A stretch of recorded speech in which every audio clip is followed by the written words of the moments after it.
नमस्कार Insta family आणि Insta फॅमिलीमधल्या माझ्या सर्व भावा बहिणींना मनापासून खूप खूप थँक्यू.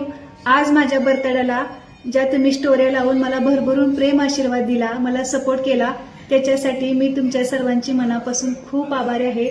असंच कायम तुमचं प्रेम आशीर्वाद सपोर्ट माझ्या पाठीशी राहो हीच माझी इच्छा आहे. आणि आज इतक्या सर्व माझ्या भावा बहिणीने स्टोऱ्या लावून मला प्रेम दिलं, इतक्या सर्वांचं नाव घेणं माझ्याच्यानं शक्य नव्हतं, म्हणून मी तुमच्या सर्वांचा आभार मानण्यासाठी हा व्हिडिओ सोडला आहे. तर असंच प्रेम कायम तुमचं माझ्या पाठीशी राहो हीच माझी इच्छा आहे. आणि चुकून जर कोणाची स्टोरी माझ्याकडून घ्यायची राहिली असेल तर प्लीज मला माफ करा आणि असंच प्रेम आशीर्वाद सपोर्ट कायम मला राहू देत. थँक्यू मनापासून सर्वांना थँक्यू. आणि माझ्या मालकांनाही मनापासून खूप खूप थँक्यू. आणि अश्विनी तुलाही थँक्यू आणि माझ्या सर्व भाव